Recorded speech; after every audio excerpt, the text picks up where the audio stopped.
श्रीमद् देवी भागवत में कहा गया है कि जो भी मनुष्य पूरे विधि विधान के साथ नवरात्रि में देवी का पूजन तथा व्रत करता है उसकी सभी मनोरथ पूर्ण हो जाती है। यह व्रत धन धान्य प्रदान करने वाला, सुख तथा संतान की वृद्धि करने वाला, आयु तथा आरोग्य प्रदान करने वाला और स्वर्ग तथा मोक्ष देने वाला है। विद्या, धन अथवा पुत्र की कामना वाले मनुष्य को इस व्रत का विधिपूर्वक अनुष्ठान करना चाहिए।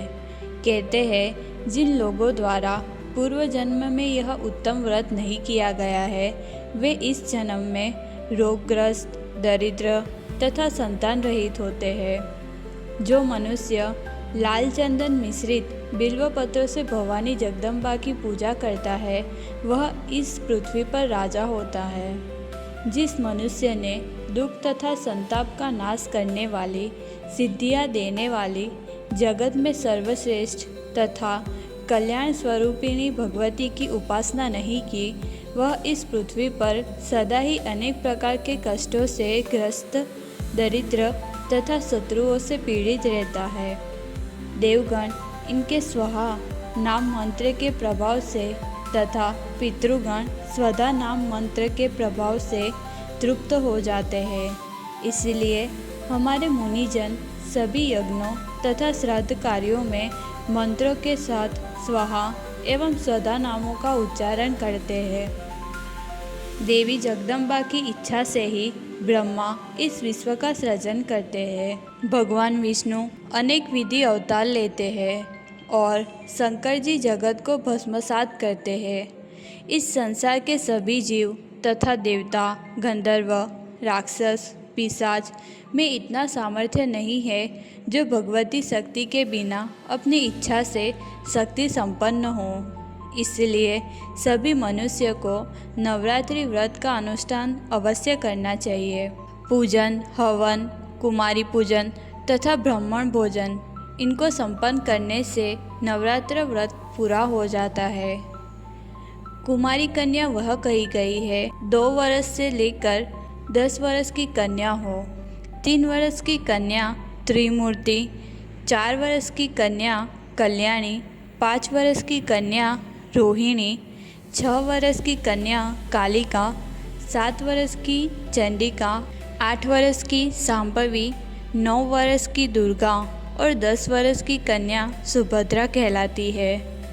कुमारी नाम की कन्या का पूजन करने से दुख, दरिद्र तथा शत्रुओं का नाश होता है। वह धन, आयु तथा बल की वृद्धि करती है। त्रिमूर्ति नाम की कन्या का पूजन करने से धर्म, अर्थ, काम की पूर्ति के साथ पुत्र पौत्र आदि की वृद्धि होती है। विद्या, विजय, राज्य तथा सुख जैसी कामनाएं प्रदान करने वाली कल्याणी नामक कन्या का पूजन करें। शत्रुओं का नाश हेतु कालिका कन्या का पूजन करें। धन तथा ऐश्वर्य की अभिलाषा रखने वाले को चंडिका कन्या की अर्चना करनी चाहिए। दुख, दारिद्र्य के नाश तथा संग्राम में विजय के लिए सांभवी कन्या की पूजा करें। क्रूर शत्रु के विनाश एवं उग्र कर्म की साधना के निमित्त और परलोक में सुख पाने के लिए दुर्गा नामक कन्या की आराधना करनी चाहिए। मनोरथ की सिद्धि के लिए सुभद्रा की पूजा करें और रोगनाश के निमित्त रोहिणी की आराधना करें। उपवास व्रत, एक भुक्त व्रत अथवा नक्त व्रत इनमें से किसी एक व्रत के द्वारा नियम करके पूजा करनी चाहिए। इस व्रत के लिए यथाशक्ति नियम रखें। चंदन, अगरू, कपूर तथा मंदार, करंज, अशोक, चंपा, कनेर, मालती आदि सुगंधित पुष्पों, सुंदर बिल्व पत्रों और धूप दीप से विधिवत भगवती जगदम्बा का पूजन करना चाहिए। देवी को अर्घ्य प्रदान करें। नारियल, बिजोरा, दाड़िम, केला, नारंगी तथा बिल्व फल आदि अनेक प्रकार के फलों के साथ भक्तिपूर्वक अन्न का नैवेद्य अर्पित करें। विविध प्रकार के सुंदर द्रव्यों से प्रतिदिन भगवती का त्रिकाल पूजन करना चाहिए। जिस मनुष्य ने व्रत का अनुष्ठान किया हो वे नित्य भूमि पर सोए। यदि कोई व्यक्ति नवरात्र पर्यंत प्रतिदिन पूजा करने में असमर्थ है तो उसे अष्टमी तिथि को विशेष रूप से अवश्य पूजा करनी चाहिए।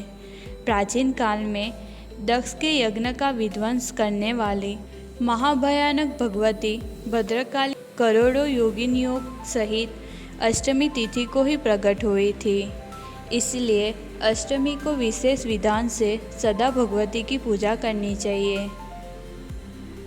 पूरे नवरात्र भर उपवास करने में असमर्थ लोगों के लिए 3 दिन का उपवास भी यथोक्त फल प्रदान करने वाला बताया गया है।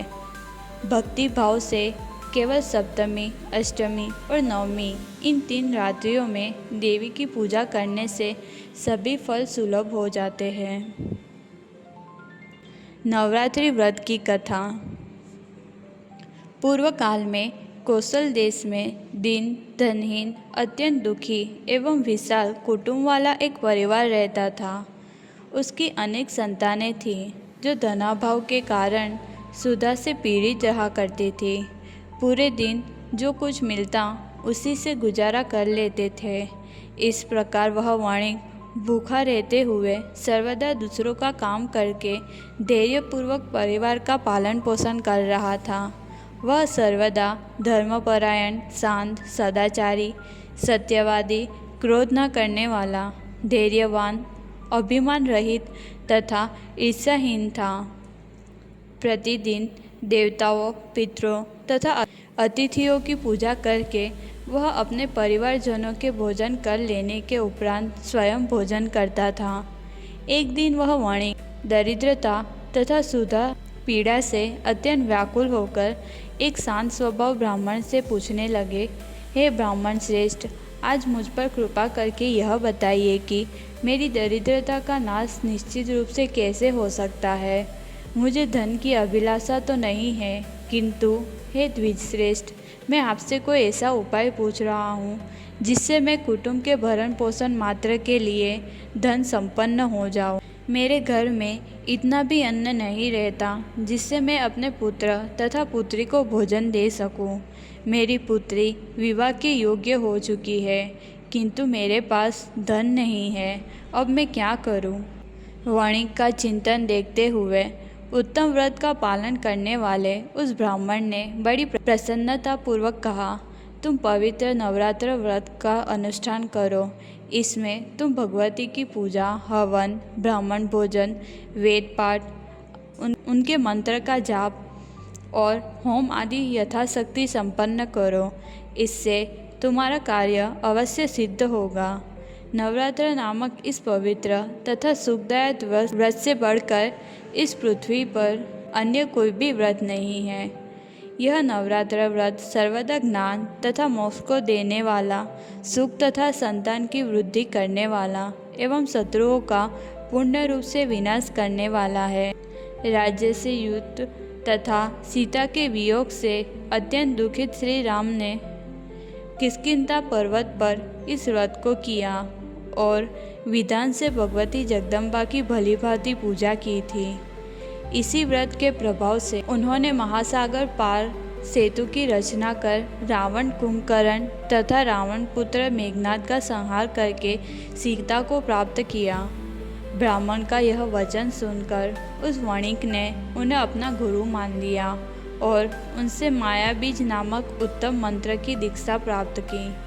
तत्पश्चात आलस्यहीन होकर अत्यंत भक्तिपूर्वक पूरे नवरात्र भर उसने उस मंत्र का जप किया और अनेक विधि उपहारों से भगवती का पूजन किया। इस प्रकार उस वणिक ने 9 वर्षों तक यह अनुष्ठान किया।